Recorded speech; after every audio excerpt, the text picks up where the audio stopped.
projeto de lei 996 de 2023, que proíbe a comercialização de alimentos ultraprocessados e bebidas açucaradas nas escolas aqui do estado de São Paulo, tem sido cada vez mais discutido dentro da Assembleia Legislativa. Eu sou Ranieri Zoccoli e te convido, a partir de agora, a ficar conosco. Eu também te lembro que nós estamos em multiplataformas. Você pode acessar as redes sociais e acompanhar também a nossa programação. Aqui no nosso estúdio, a conselheira no Conselho Regional de Nutrição, Janice Azevedo, vai falar inclusive da sua experiência, seus estudos e um pouco sobre esse trabalho. Janice, muito obrigado por você estar aqui com a gente para falar desse assunto que é tão importante. Eu agradeço pelo convite em nome do Conselho Regional de Nutrição da Terceira Região, São Paulo e Mato Grosso do Sul. E é um prazer estar aqui representando esse conselho. Eu sou nutricionista, minha experiência profissional é na área de alimentação escolar pública. E esse projeto, ele tem uma importância imensa, né? Considerando a alimentação que a gente está percebendo hoje dos alunos, das crianças, dos adolescentes, o pessoal da educação básica. E ele vem alinhar as propostas da alimentação adequada e saudável efetivamente na escola pública, né? E nós já temos hoje uma lei que trata dessa questão da alimentação adequada e saudável desde 2009, que é a Lei Federal 11.947. E ela já traz em seu objetivo, em suas diretrizes, né, o fomento da alimentação adequada e saudável nas escolas, com a elaboração de cardápios pelo nutricionista, que está lá no município, que está lá no estado, e a partir disso, então, a gente leva essa alimentação adequada e saudável ao aluno. Porém, a gente também precisa de um pouco mais de atenção desse gestor para que realmente essa lei possa ser cumprida. De repente, o projeto de lei 996 de 2023 também venha trazer uma força maior a essa questão da alimentação adequada e saudável aos alunos, não só para o programa de alimentação escolar, mas também aquela alimentação que advém das cantinas escolares, né, onde há o comércio de alimentos nas escolas. Quando a gente pensa no que a Organização Mundial de Saúde preconiza e fala, né, a respeito dessa questão da alimentação, dos fast food, por exemplo, acho que seria algo que é preciso que venha desde ali de casa, né? Desde o papai, da mamãe, fazer essa conscientização, esse trabalho de educação, que é tão importante, principalmente na primeira infância. Sem dúvida. Né? Nesse momento tão interessante, quando a gente pensa ali no desenvolvimento dessas crianças, acho que é preciso ter essa sensibilidade, não só ali do ambiente escolar, mas também de casa.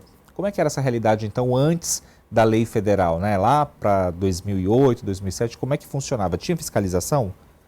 Bem, a alimentação adequada e saudável na escola, ela é preconizada desde sempre, desde 1955, quando começou, né, oficialmente o programa, é um programa de Estado, né, uma política pública de Estado, e a partir de 1994, quando houve o processo de descentralização, ou seja, quando o governo federal passou para os estados e municípios fazer a gestão dos recursos financeiros, houve então a obrigatoriedade tanto de ter um nutricionista para a elaboração dos cardápios e fazer a execução técnica, né, dessa área, mas também ter a fiscalização pelos conselhos de alimentação escolar, que é um órgão deliberativo, né, formado pela sociedade civil, por pais de alunos, por professores, e essas pessoas, elas têm a função, elas têm o objetivo de fiscalizar a utilização dessas verbas, inclusive verificando se essa alimentação que está servindo ao aluno é adequada e saudável. Então, há fiscalização, inclusive pelo Ministério Público, inclusive pelos tribunais de contas do Estado, da União. Então, a fiscalização acontece, mas a gente precisa também dessa atenção do gestor. É preciso que tenha mais políticas públicas, né, Janice, para que seja discutido cada vez mais. Nós temos aí 2 leis importantes, mas é preciso que esse trabalho que é multidisciplinar, ou seja, não parte somente ali do ambiente escolar, quando a gente pensa também nos produtores rurais, né, daquela agricultura familiar que está ali próxima à escola, Sim, essa conscientização que a gente falou que sai lá de casa e vai para o ambiente escolar, ou seja, é preciso que tenha mais discussão em torno disso. Nessa questão, você abordou um tema bastante importante, né, lá de casa. E a alimentação adequada e saudável, ela começa desde o nascimento, ali antes do nascimento, com a alimentação dessa gestante, e com a amamentação, né? De 0 a 6 meses, amamentação exclusiva, o aleitamento materno exclusivo, e aí inserindo, né, a alimentação adequada e saudável conforme a evolução dessa criança. E quando ela chega na escola, muitas vezes ela já traz, né, essa questão de inadequação, de hábitos incorretos, e vem da família. Né? E muitas vezes a criança não quer nem mastigar, porque ela quer alguma coisa fácil de pôr na boca, engolir, né? Ela quer se alimentar, mas a gente precisa também considerar, enquanto profissionais da área técnica, o Conselho de Nutrição cobra muito isso, a gente precisa se nutrir também. Quando a gente tem os alimentos ultraprocessados e da forma como está hoje, né, muito forte na alimentação da população, a gente vai tendo a alimentação sem exatamente ter a nutrição. E com isso a gente vai tendo aí uma subnutrição de pessoas que você percebe que olhando parece que está com peso normal, parece que está até com sobrepeso, e isso está subindo, né, bastante entre as crianças e entre os adolescentes, e a gente percebe que a falta de vitaminas é grande, a falta de minerais, e são nutrientes que a gente precisa tanto quanto o que vem ali, né, dos alimentos, das calorias, das proteínas, dos nutrientes em geral, e isso faz um trabalho no nosso organismo, a gente chama de metabolismo, né? E sem esses alimentos que a gente vai ter, sem esses nutrientes que a gente vai ter dos alimentos mesmo, né? Não incluindo os ultraprocessados, que tem muita caloria, muito açúcar, muito óleo, a gente fica refém, né, desses itens ali na procura, o organismo procura as vitaminas e minerais onde estão? Não tem. Porque nós estamos com aquele item muito forte em açúcar, muito forte em óleo, muito forte em sal.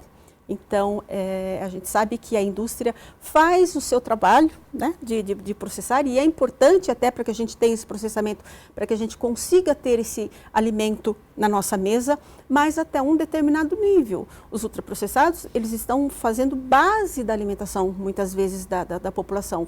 E o inverso deveria acontecer. A gente teria que ter os alimentos como base da nossa alimentação. Sim. E até o que preconiza o nosso guia alimentar, né? Nós temos um guia alimentar para criança menor de 2 anos.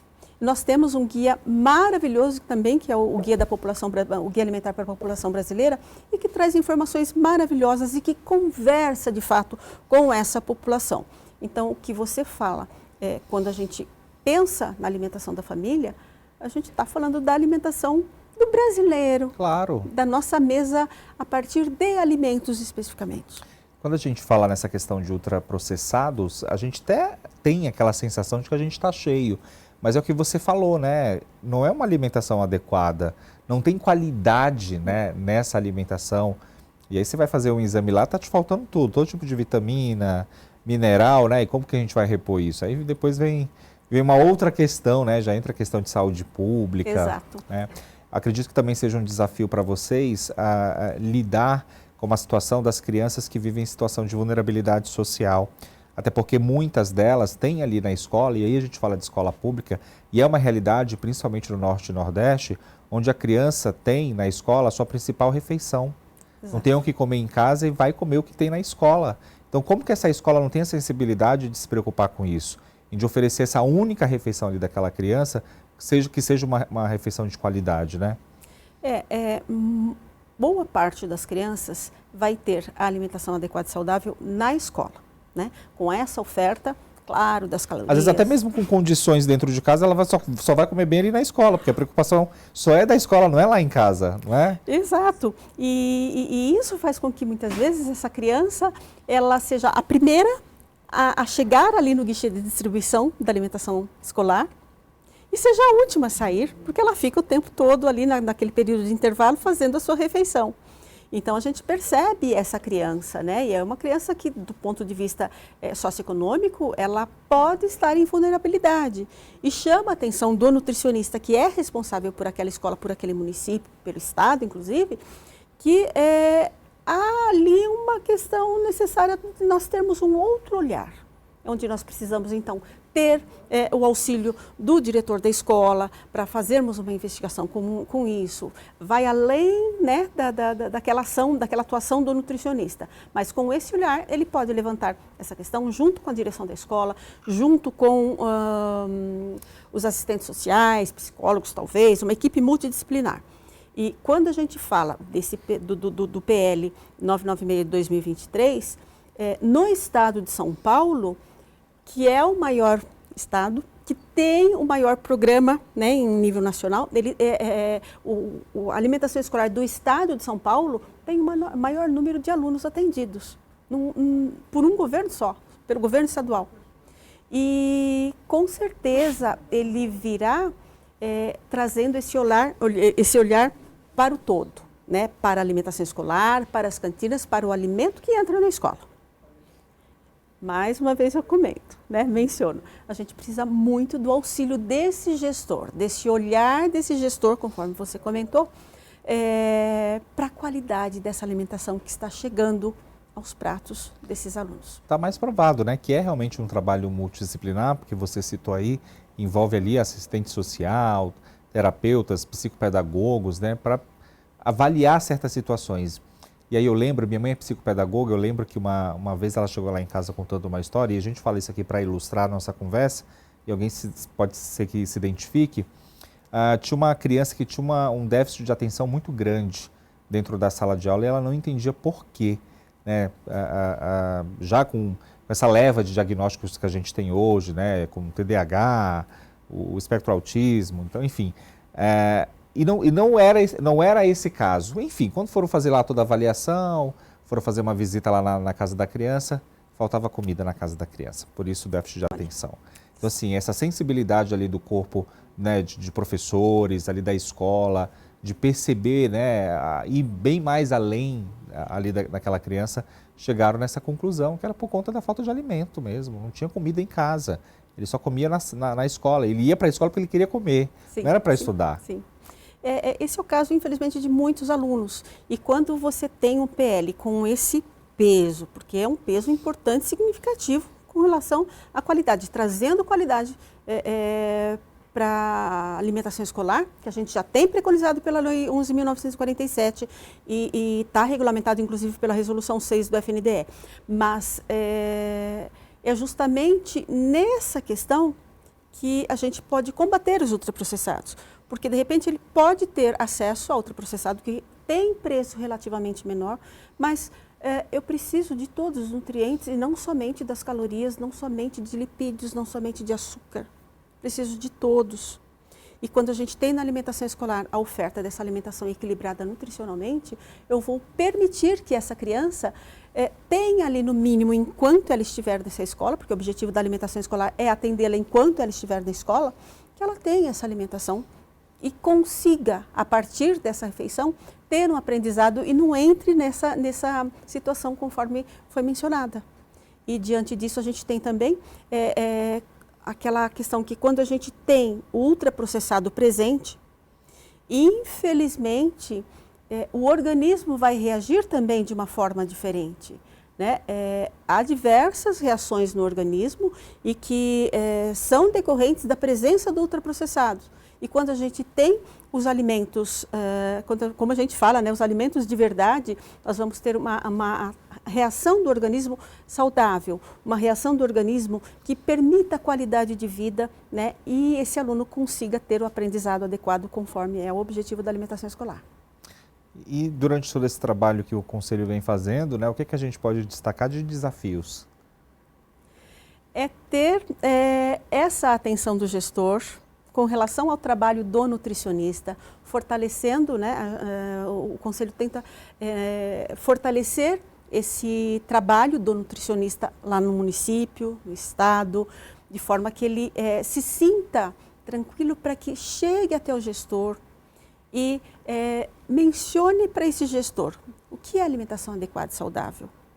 Qual é a função desse gestor frente à alimentação adequada e saudável? Né? E esse nutricionista, com essa informação, né, com esse apoio do Conselho, com certeza consegue fazer com que esse gestor veja essa importância e leve essa atenção que a gente precisa tanto. Então, é um desafio, mas o Conselho está ali firme trabalhando nesse sentido. E a gente espera sempre, né, cada vez mais que a comunidade esteja junto ali da escola. Mais uma vez a gente fala, né, dependendo ali da cidade, do município, que a gente mais vê essa preocupação de quem produz a hortinha ali em casa. Tem escolas que têm hortas também, né, a gente vê esse crescimento aí também. Então é legal, é bom que esse trabalho seja em conjunto. A comunidade na escola, ela transcende qualquer irregularidade, ela transcende qualquer situação que possa levar para esse aluno alguma condição negativa.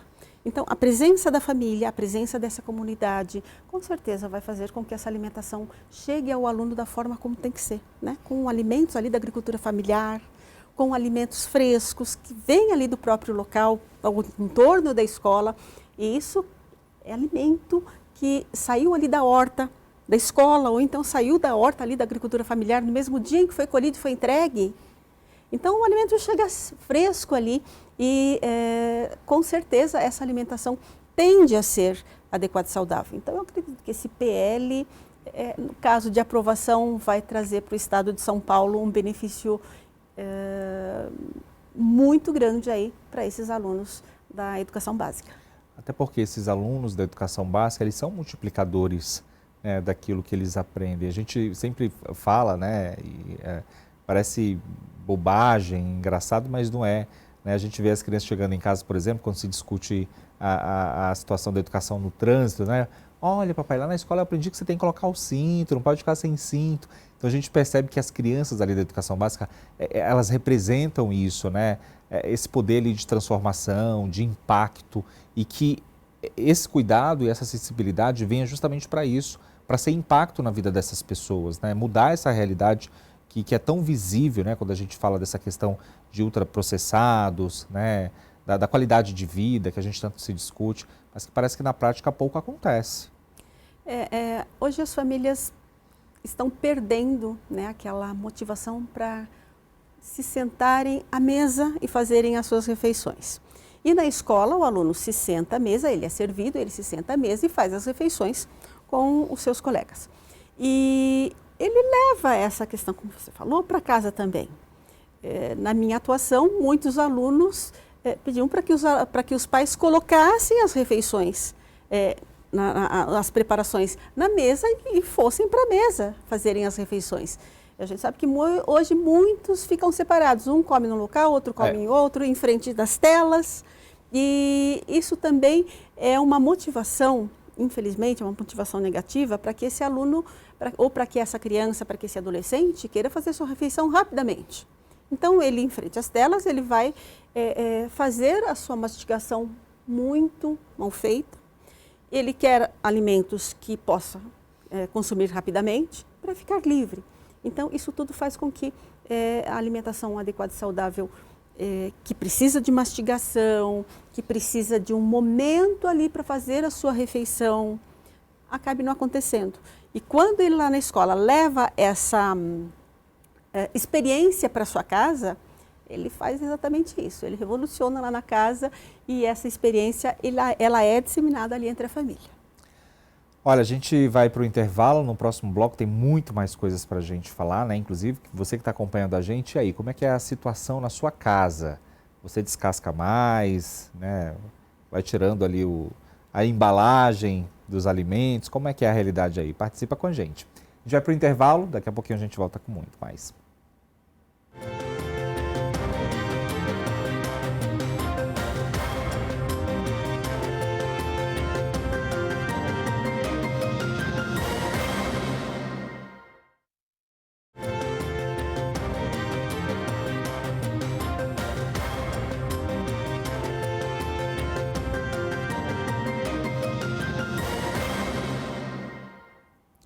O Alesp em Pauta está de volta. Muito obrigado pela tua audiência e também pelo teu carinho. Nós estamos falando do projeto de lei 996 de 2023, que proíbe a comercialização de alimentos ultraprocessados e também as bebidas açucaradas nas escolas aqui do estado de São Paulo. Esse assunto, obviamente, tem sido discutido cada vez mais pelos especialistas e também pelos parlamentares aqui da Assembleia Legislativa. Eu quero te lembrar mais uma vez que nós estamos em multiplataformas. Para você que é internauta de plantão, obrigado por você estar aqui com a gente também nas redes sociais.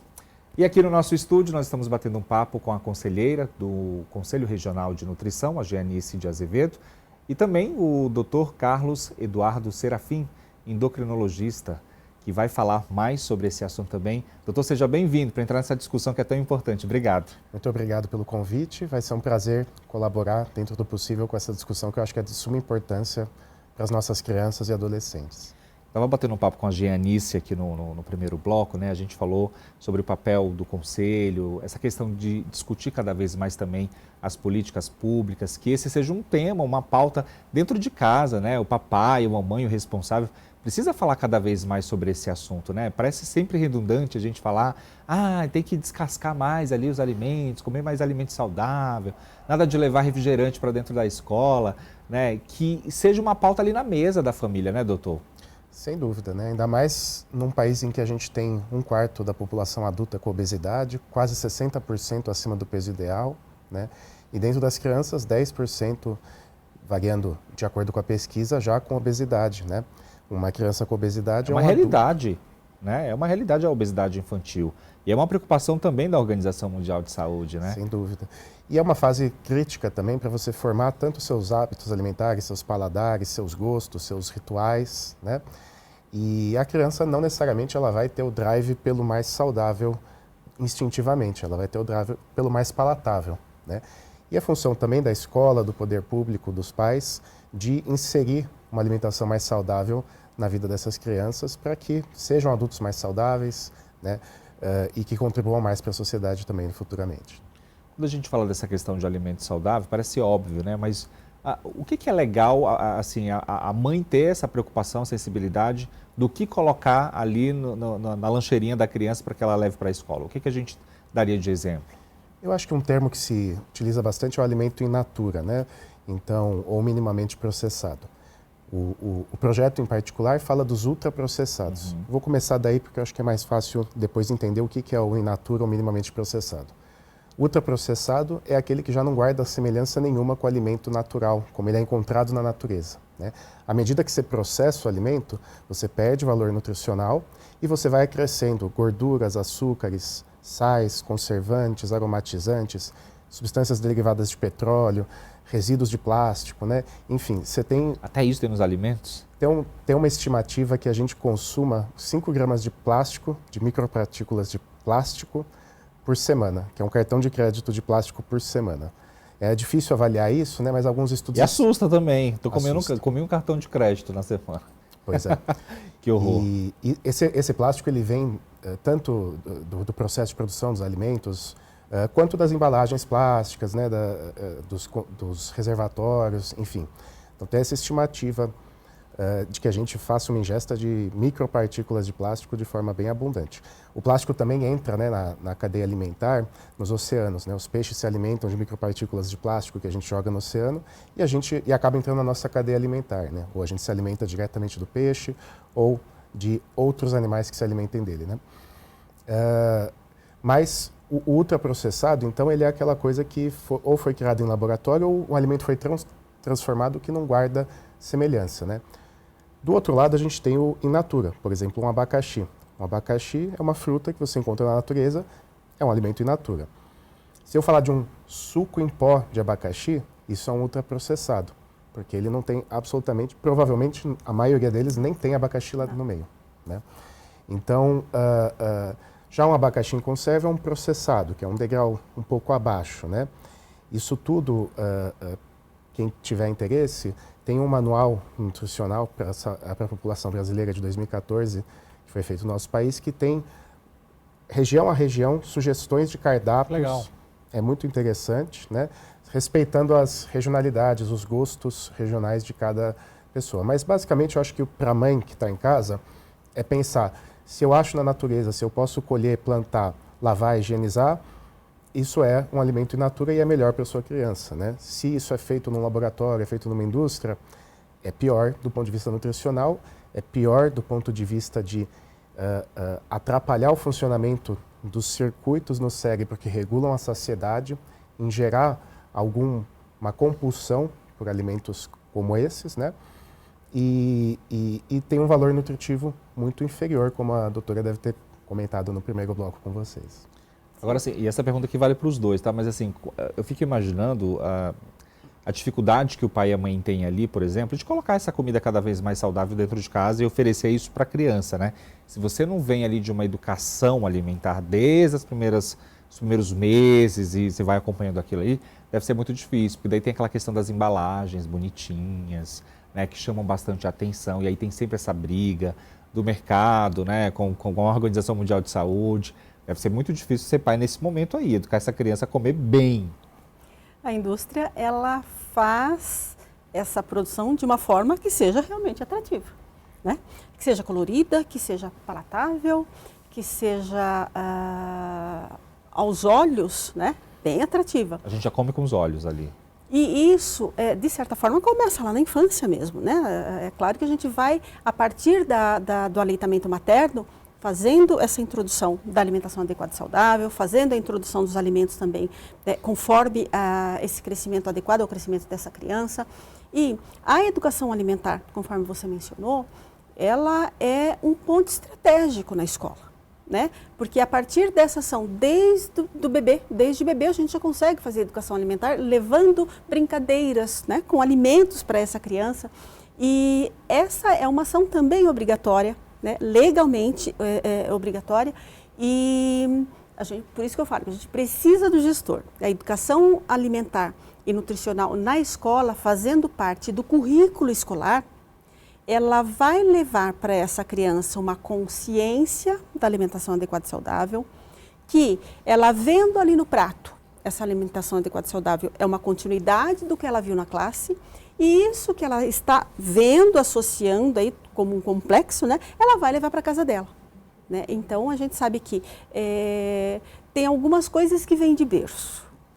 A alimentação está sendo uma delas. Se desde pequena essa criança teve lá na sua introdução alimentos que não são adequados para aquela idade, com certeza ela vai crescer com aquilo. O pai levou aquele alimento para casa, né? Então já teve aí uma inserção inadequada desse alimento que não é o mais saudável para essa criança. Eu concordo em gênero e número, né? Tem uma reflexão que eu faço, né? Na natureza a gente não tem alimento que ao mesmo tempo seja muito rico em açúcares e gorduras, né? Você pode ter frutas que têm açúcares, proteínas animais que têm gordura. A indústria do alimento, ela consegue criar algo para o qual a gente não evoluiu, né? Que é o alimento ultraprocessado. E a gente tem estudo do nosso país, né, do professor Lício, mostrando, por exemplo, que alguns alimentos ultraprocessados geram gliose de neurônios, né? Então você perde neurônios que dariam saciedade. Então é de se pensar também, né, o quanto que essa introdução muito precoce de um excesso de ultraprocessados não vai moldar o apetite para o resto da vida. A gente sabe que a perda de peso, uma vez que você tem obesidade, é algo extremamente difícil, né? Que tem uma adaptação metabólica, uma adaptação dos sistemas de saciedade e de apetite, muitos estudos já mostram essa relação entre o consumo de ultraprocessado e uma falta de saciedade, de saciação, de um apetite, de uma maior voracidade, né? Some-se a isso também o maior risco de depressão, que muitos tem um estudo recente mostrando depressão, ansiedade, né? Então, e a indústria dos alimentos, né, tem seu papel, mas a gente já viu muitos trabalhos vindo da própria indústria dos alimentos mostrando esses efeitos, né? Então, é óbvio que por uma pressão de mercado, o que é mais palatável, o que vende mais, vai ser incentivado, né? Mas esse alimento também vai moldar um pouquinho o funcionamento da cabeça da criança e os hábitos alimentares, né? A criança, ela não tem um senso de responsabilização do adulto. Então, se você oferece numa mão uma bolacha recheada e na outra uma fruta, a maior parte das crianças vai escolher o que é mais palatável, sem pensar em consequências, né? Então, o que eu acho que a gente está propondo não é a extinção completa dos ultraprocessados, mas é uma melhor educação dessa criança de que saiba o lugar desse ultraprocessado. Não é que não tenha que existir doces, bolachas recheadas. Mas elas têm seu momento e não podem ser a base da alimentação. Que tem essa consciência, né? E é aquilo que a gente fala, ter essa educação dentro de casa, mostrar o que é certo e o que é errado. E é muito difícil, obviamente, porque às vezes a criança até tem ali uma boa referência dentro de casa, né? Uma boa educação dentro de casa, mas aí na rua são outros 500, né? Ali no ambiente escolar são outros 500. Eu tiro pela minha sobrinha, eu tenho uma sobrinha de 6 anos, esses dias ela veio, eu quero também tomar refrigerante, porque minha amiguinha disse que tomou e eu quero saber que gosto é esse. Ela veio com esse discurso. E aí fica aquela situação de conversar que não é bem assim, deixa um pouquinho lá na frente para você experimentar, porque não é legal, mas é difícil. Eu sei que deve ser bastante difícil para quem é pai e mãe. E aí o conselho para fiscalizar fica mais ainda. Os alimentos ultraprocessados, eles estão em todas as faixas etárias, presentes em todas as faixas etárias, eles estão presentes em todos os níveis da sociedade. E para quem consegue chegar na escola e comprar esse alimento que não é saudável, ele tende, né, a ter uma alimentação bastante inadequada. É claro que aquele aluno que também não vai comprar, mas de repente ele tem lá esse acesso fácil, ele vai conseguir chegar também àquele determinado alimento, né, conforme você falou, e vai optar pelo alimento ultraprocessado em detrimento daquele in natura ou minimamente processado. Né? É claro que o alimento in natura ou minimamente processado, ele dá trabalho para fazer. Ele precisa de um processo de preparação, né, em casa ou em nível doméstico, ou mesmo que seja ali minimamente processado, mas ele precisa de um cuidado, e aí a gente também tem que pensar no cuidado sanitário disso. Não é só simplesmente pegar uma fruta, pegar uma verdura, que seja o alimento in natura. Ele precisa de um cuidado sanitário também. E essa questão a gente também pensa, né, o nutricionista também pensa lá na escola, quando ele faz a sua proposta de compras, né, a gente chama de licitação, processo de licitação que acontece no serviço público, ele pensa em todos esses aspectos. E o nutricionista que atua na alimentação escolar, ele preconiza os alimentos in natura e minimamente processado em detrimento dos ultraprocessados. Embora a gente tenha, né, como o doutor falou, a gente não vai extinguir, né, o processamento de alimentos, não é isso, mas o que a gente precisa é ter os alimentos in natura e minimamente processados como a base da nossa alimentação. Então é essa a questão e o Conselho faz um trabalho nesse sentido, né, de incentivar essa alimentação adequada e saudável e na escola, né, dando aí esse incentivo a esse nutricionista que está lá na ponta, para que ele atue realmente como nutricionista, com essa função que realmente ele tem que ter, levar a alimentação adequada e saudável. Eu acho que o doutor foi muito feliz quando ele falou dessa questão, falando de crise de ansiedade, pânico, depressão, que a gente está, né, ouvindo muito. Teve muita relevância aí no boom da pandemia, e aí a gente vem acompanhando essa consequência do pós-pandemia. Quando a gente leva essa realidade para as crianças, principalmente aqui do estado de São Paulo, a gente tem um dado, índice alarmante de crianças com depressão, ansiedade, que se automutilam. E aí quando a gente leva isso daí para a alimentação, ou seja, uma criança ansiosa, que está comendo para poder, né, tapar aquele buraco ali de saúde mental que a gente está falando. Ou seja, é um círculo ali, né?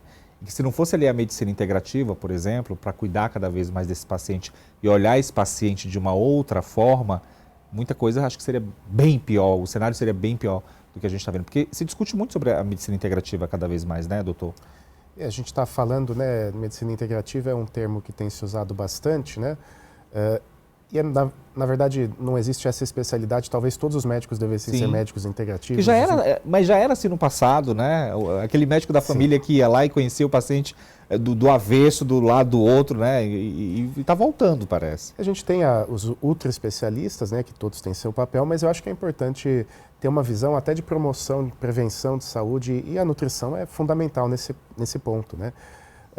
Eu acho, pessoalmente, eu acho que a gente chegou na sociedade até esse ponto, com alimento ultraprocessado, etc., mas a gente está num ponto de não volta daqui a pouco. A gente tem um percentual de obesidade que vai reduzir muito, que vai aumentar muito a mortalidade, a morbidade da nossa população, né? E se associando a isso, a gente tem depressão, ansiedade.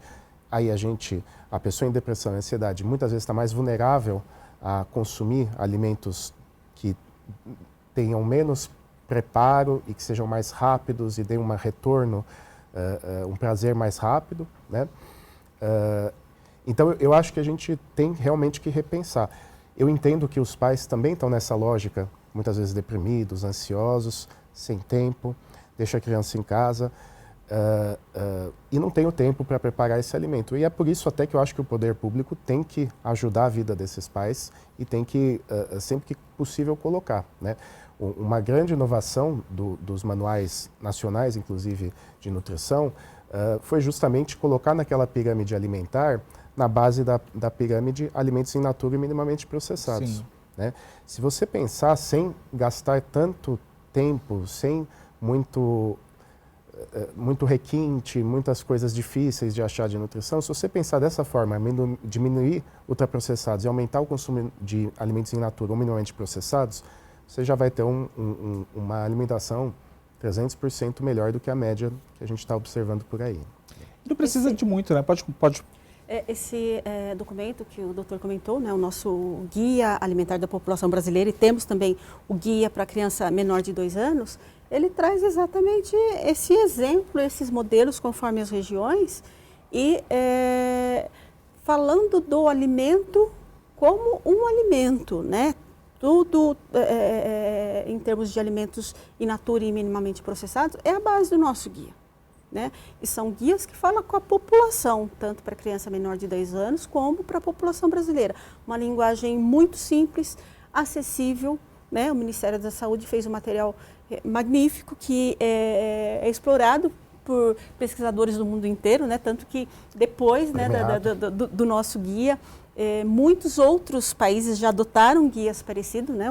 Foi referência o guia? Exato. Ele com essa configuração, ele o primeiro, né? E que trouxe essa formatação da alimentação à base dos alimentos in natura e minimamente processados. A gente escuta muito, né? As pessoas falando e aí linkando tudo com classe social. Ah, mas para comer bem eu preciso ter dinheiro. Eu sou pobre, eu não consigo comer bem. Não é bem assim. A gente tem alimentos bons, dá para ter um equilíbrio aí nessa alimentação e não sofrer com isso, independentemente de classe social. Eu acho que se a gente supuser que isso é verdade, a gente teria que entender o porquê que isso seria verdade, né? Tem um trabalho que traz um gráfico muito interessante da diminuição do consumo de açúcar refinado comum, e o aumento do consumo do xarope de milho enriquecido em frutose, que é o High Fructose Corn Syrup em inglês, né?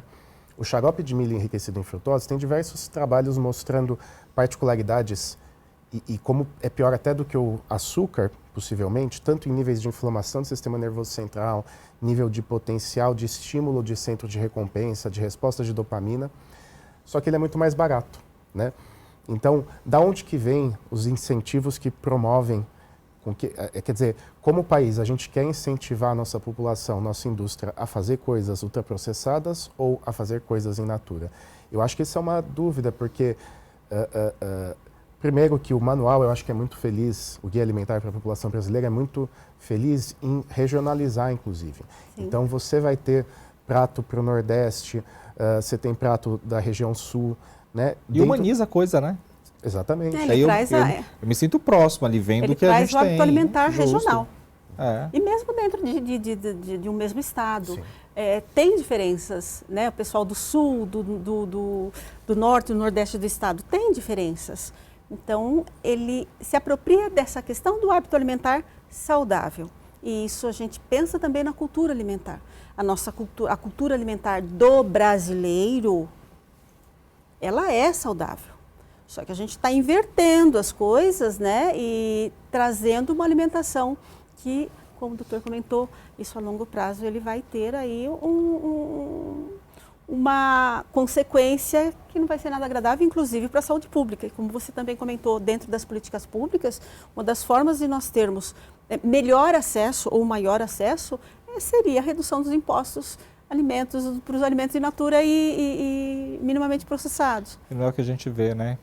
infelizmente. É o oposto. A gente vai é o oposto mesmo, a gente vai para feira, tá tudo caro, né? A gente até quer comprar uma coisa mais saudável ali, mas não dá, né? Então, assim, é preciso que tenha realmente ali essa mudança. Mas muita coisa mudou também, né? Hoje a gente tem essas descrições nas embalagens, né? Que foi uma briga muito grande, uma discussão muito grande.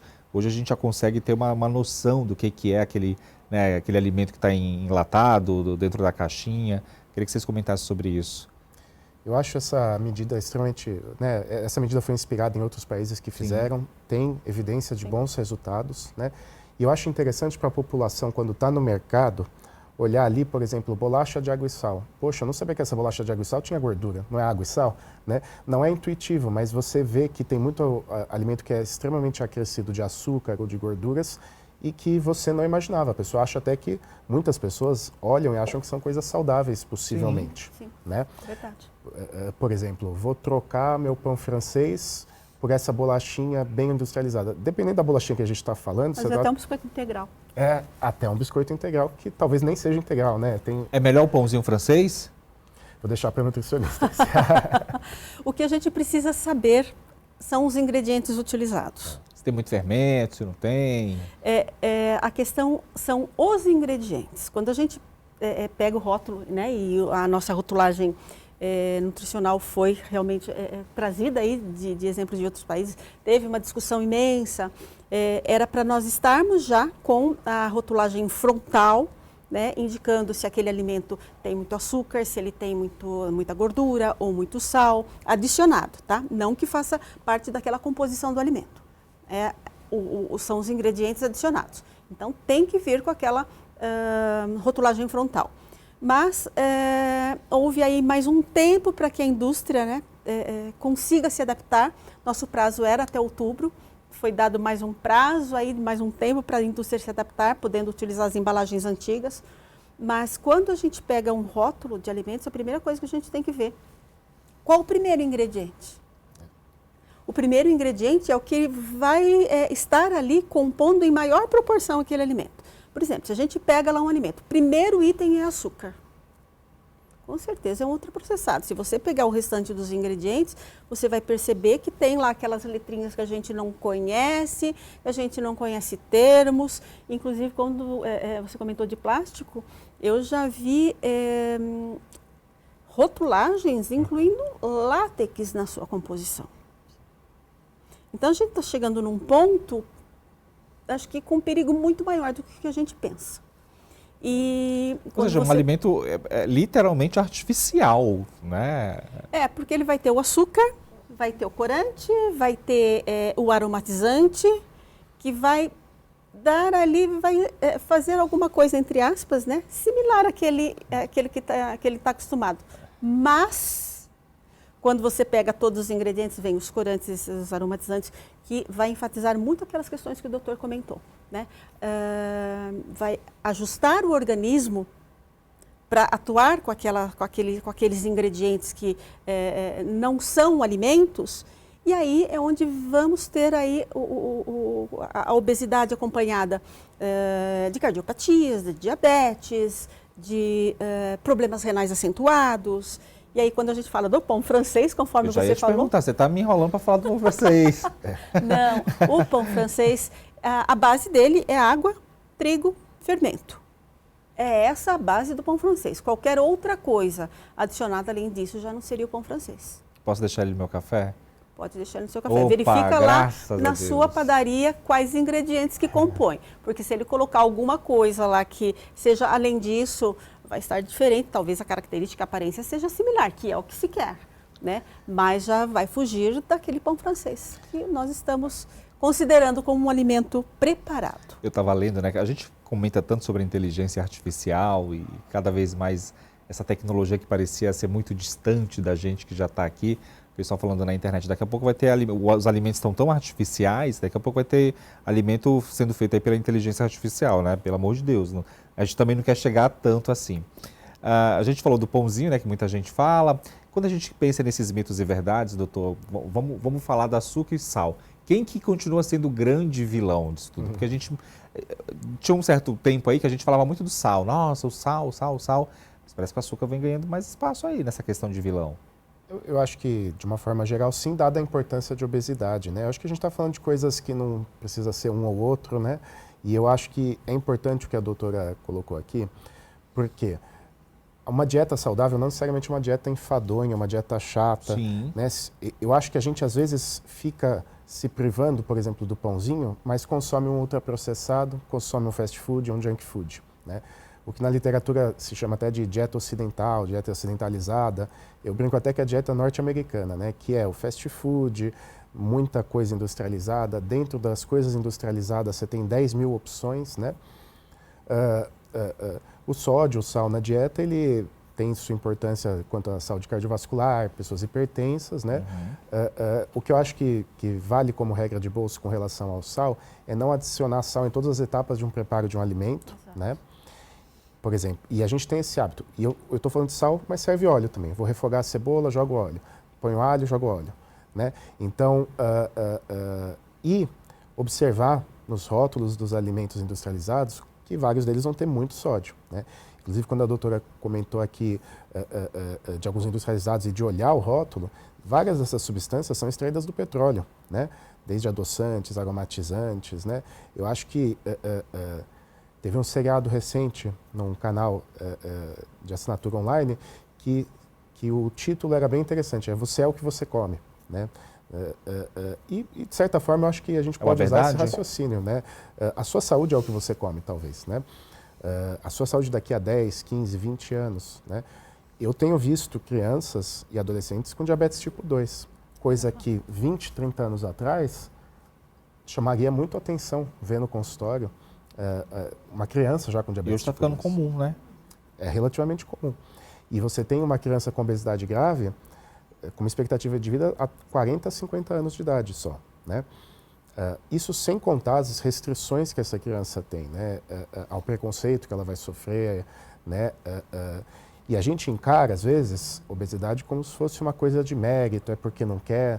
Não é bem isso, né? É uma junção de genética, ambiente, né? Para uma criança que está obesa, você falar, faça uma dieta, é um pouquinho, lembra, falar, segura a respiração, você segura um pouco, mas o apetite, né? E se a gente pensar quantos dos fatores que a gente está comentando aqui que podem estimular esse apetite, é um jogo que não é muito justo para essa criança, né? Como que o conselho quer enxergar tudo isso? E aí vamos falar de 5 anos, né? Daqui a 5 anos, né? O que vocês esperam sobre mudanças, desafios? Bem, o Conselho Regional de Nutrição, ele é pioneiro em ter no seu regional uma comissão, que a gente chama Comissão de Políticas Públicas, e nós acompanhamos todas as questões relacionadas às políticas públicas em termos de legislação, inclusive o PL 996, e nós estivemos aqui no momento, né, da discussão agora no início do mês, né, para acompanhar a apresentação desse PL. E dentro dessa Comissão de Políticas Públicas, nós verificamos quais são as possibilidades positivas, né, e aquelas que nós temos que combater. E, diante disso, o Conselho vem conseguindo mobilizar, inclusive, a sociedade, os profissionais, para atuarem a favor da alimentação adequada e saudável. E temos também uma campanha, que é a Nutrição Sem Estereótipos, que a gente lançou agora no Congresso Nacional de Nutrição. E a gente está levando para a população, é um projeto para a sociedade, né? De forma que a gente veja as pessoas e não caracterize elas por estarem acima do peso e não caracterize elas por estarem com uma condição diferente daquela que as pessoas da sociedade consideram normal. E diante disso a gente fortalece, né, a autoestima dessa pessoa de forma que ela consiga chegar numa condição, não vou falar fácil, porque o doutor, né, como já comentou, e a gente sabe que não é atingir o peso saudável, mas diante disso, esse conselho, o CRN3, ele tem feito esse trabalho no sentido de levar essa conscientização para a sociedade, orientar esses profissionais para que atuem, né, de uma forma coerente diante da nutrição e que seja uma nutrição sem estereótipos, que a gente não venha a rotular as pessoas por uma característica diferente, mas que a gente venha trabalhar com a alimentação, que é a nossa ferramenta de trabalho. É a alimentação adequada e saudável, em detrimento de qualquer outro posicionamento. Pode complementar, se você quiser. Não, eu acho que o Conselho Regional de Nutrição está sempre muito a par, muito à frente, né? Do lado da medicina, nós temos a Associação Brasileira de Obesidade, a ABESO, temos a SBEM, a Sociedade Brasileira de Endocrinologia e Metabologia, e a gente tem que unir esforços realmente. Você comentou de próximos 5 anos, eu vou te falar projeções para 10 anos. 2035, a projeção do trabalho mais recente é que a gente teria 35% da população adulta obesa. Então a gente estaria saindo dos 28%, depende do trabalho aí, para 35%, ganhando 7% da população em 10 anos. Né? Se a gente não reverter, se a gente não atuar hoje, 5, 10 anos vão ser 5, 10 anos com mais comorbidades e etc. Né? A questão do que a doutora comentou sobre não discriminar as pessoas que estão com obesidade é extremamente importante. Né? E, por exemplo, uma pessoa com sobrepeso ou até obesidade grau 1, que seja ativa, faça atividade física e tenha uma alimentação saudável, provavelmente é mais saudável do que uma pessoa com peso normal que não se exercite e não tenha uma dieta saudável. Né? Quando a gente está falando de alimentação adequada, não é só perder peso. Né? É ter uma melhor condição de vida, uma melhor qualidade de vida, né? Menos doenças associadas. Né? Os ultraprocessados a gente cansa de a gente já sabe que está associado a diabetes, hipertensão, doença cardiovascular, cânceres, enfim. E claro, a obesidade é um ponto em comum entre essas coisas, mas a gente tem diversas pessoas que, por exemplo, têm só um sobrepeso, mas têm um diabetes e piora muito. Já instalado. Já instalado. Queria que você falasse um pouco também sobre a saúde do nosso intestino. Né? A gente está falando tanto sobre isso, sempre que a gente recebe vocês médicos aqui, eles batem nessa tecla. Vamos falar do intestino, que é tão importante, as pessoas às vezes não dão tanta importância para isso. Eu acho que o microbiota intestinal, né, que é o que se fala na área da endocrinologia, é um assunto muito interessante. A gente tem que só olhar o que é interessante e o que funciona. Né? Eu vou te falar mais ou menos como que os trabalhos veem isso hoje. A gente sabe que uma pessoa com síndrome metabólica, com obesidade, ela tem proporções de bactérias diferentes no intestino dela do que uma pessoa que não tem a síndrome metabólica, né? Tem bactérias específicas, uma chamada Akkermansia, entre outras, que se associam mais a diabetes e a comorbidades. Dito isso, hoje, na data de hoje, a gente não temos que tomar cuidado para evitar tratamentos mirabolantes, miraculosos, que vão mudar. A gente não sabe o que vem antes, é o ovo ou a galinha, né? Porque a gente sabe que as pessoas que têm síndrome metabólica, quando emagrecem ou quando corrigem as doenças dela, a microbiota volta ao normal, né?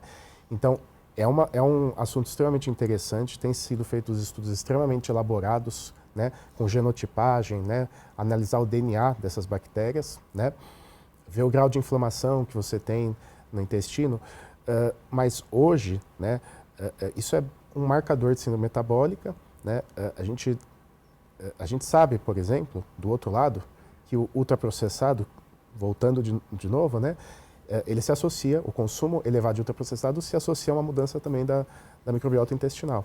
Né? E essas bactérias que tem no intestino, elas conversam um pouquinho com o nosso sistema endócrino metabólico, porque elas produzem alguns ácidos graxos, algumas coisas que circulam pelo nosso fígado, por exemplo. Né? E tem receptor, inclusive, no cérebro. Agora, o melhor que a gente pode fazer, ao invés de consumir produto X, Y, Z, é comer bem para a microbiota hoje, né? Não sei se a doutora... Sim, concordo. Não, concordo em tudo que você trouxe aqui para a gente. E quando a gente fala em termos de microbiota intestinal, a gente está falando de bactérias boas, vamos dizer, bactérias boas e bactérias ruins.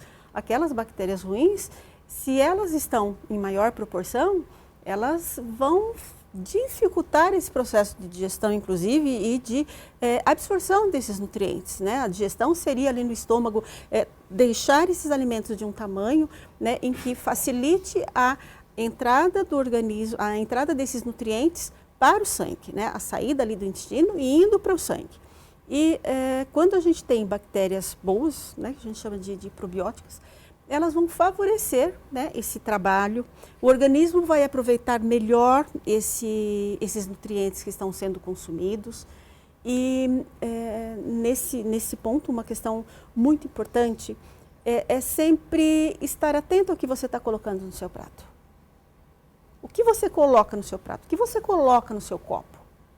O que você opta por lá no momento em que estiver fazendo a sua compra, o que você coloca no seu carrinho? Essa consciência, né? É um pouco daquilo que a gente conversou lá no início, né? A gente não leva para casa coisas que a gente não quer levar. Então, o que eu dou para essa criança comer é o que eu comprei. O que eu dou na escola para essa criança consumir é o que foi comprado, né, por aquela prefeitura, é o que foi licitado por aquela prefeitura, por aquele estado. Então, diante disso tudo, aquela questão da política pública vindo junto com a sociedade, fazendo combate à alimentação inadequada, fazendo combate ao consumo de ultraprocessados, deixando a nossa base como alimentação in natura e minimamente processada, é claro que o nosso organismo vai funcionar. Sim. Tem, evidentemente, as questões genéticas, tem, evidentemente, alguns excessos, a qualidade de vida, a questão de exercício físico também a gente sabe que tem interferência aí, né, na qualidade de vida, mas quando a gente fala da microbiota intestinal, se eu coloco lá só ultraprocessado, no organismo a gente tem ali, a gente chama de vilosidades, né? Que quase que vou fazer aí uma simulação, não sei se você concorda, quase que uma vassourinha que você vai passando ali o alimento e o alimento vai se prendendo ali e ele vai sendo absorvido. Bem, e se ali eu não coloco nutrientes, se eu coloco só, vamos dizer, além das gorduras, além do açúcar, do sódio, vem também os corantes, vem os aromatizantes, e isso tudo vai sendo absorvido de uma forma diferente do nutriente, e vai deixando esse intestino muito apto a absorver essas substâncias, e é onde vai acontecer essa transformação metabólica aí que a gente vê dentro da obesidade muito comumente, infelizmente. Janice, quero te agradecer por você estar aqui com a gente, falar do trabalho do Conselho. E eu espero que quando você tenha novidades, volte aqui para dividir com a gente. Queria que você deixasse uma mensagem para quem está em casa. Fica à vontade. Bom, para você que está em casa, como eu estava comentando, veja o que você vai colocar no seu prato. O que você vai pôr no teu copo. E também a quantidade. Uma alimentação, ela pode estar saudável, você pode estar fazendo uma alimentação adequada e saudável, mas quando você consome uma proporção maior do que aquela que é adequada para a sua saúde, para a tua estatura, com certeza você também vai chegar ali na obesidade, e a saúde, né, que é a qualidade de vida que a gente quer, a gente não consegue. E agradeço pelo convite, pela oportunidade. Muito obrigada. Doutor Carlos Eduardo Serafim, muito obrigado por você estar aqui. Queria que você deixasse suas considerações finais. Eu agradeço muito pelo convite. Para quem está em casa, eu acho que é extremamente importante procurar boas fontes de informação, né? Então, nas redes sociais a gente vai encontrar de tudo, né?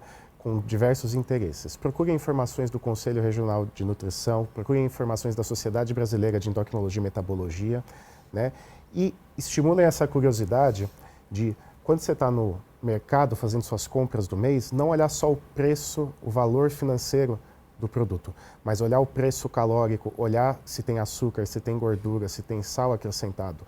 Porque independente de você não olhar esse preço, ele vai estar sendo consumido. Você vai estar colocando para dentro do seu corpo algo, e é importante saber exatamente qual é a composição daquele alimento. Crie curiosidade com a alimentação, né? Procure gostos novos, procure frutas, verduras, legumes, enfim. E acompanhe as informações das redes das sociedades de nutrição e de endocrinologia, que sempre tem informações boas nelas. Nos sigam. Eu esqueci de perguntar se tem alguma arroba que vocês querem divulgar, tem algum site, fiquem à vontade. O CRN3 tem o seu Instagram, @CRN3 região. O YouTube, @CRN3. No LinkedIn também, CRN3. E Facebook também, CRN3. Só ir lá e tá tudo certo, tem Exato. todas as informações. Tem alguma arroba para divulgar, doutor? A Sociedade Brasileira de Endocrinologia e Metabologia, SBEM, né? E a Sociedade de Obesidade, que é a ABESO, ABESO. Pronto, e a gente vai ficando por aqui, agradecendo sempre a você pela sua audiência, pelo seu carinho. Até um próximo encontro, até lá.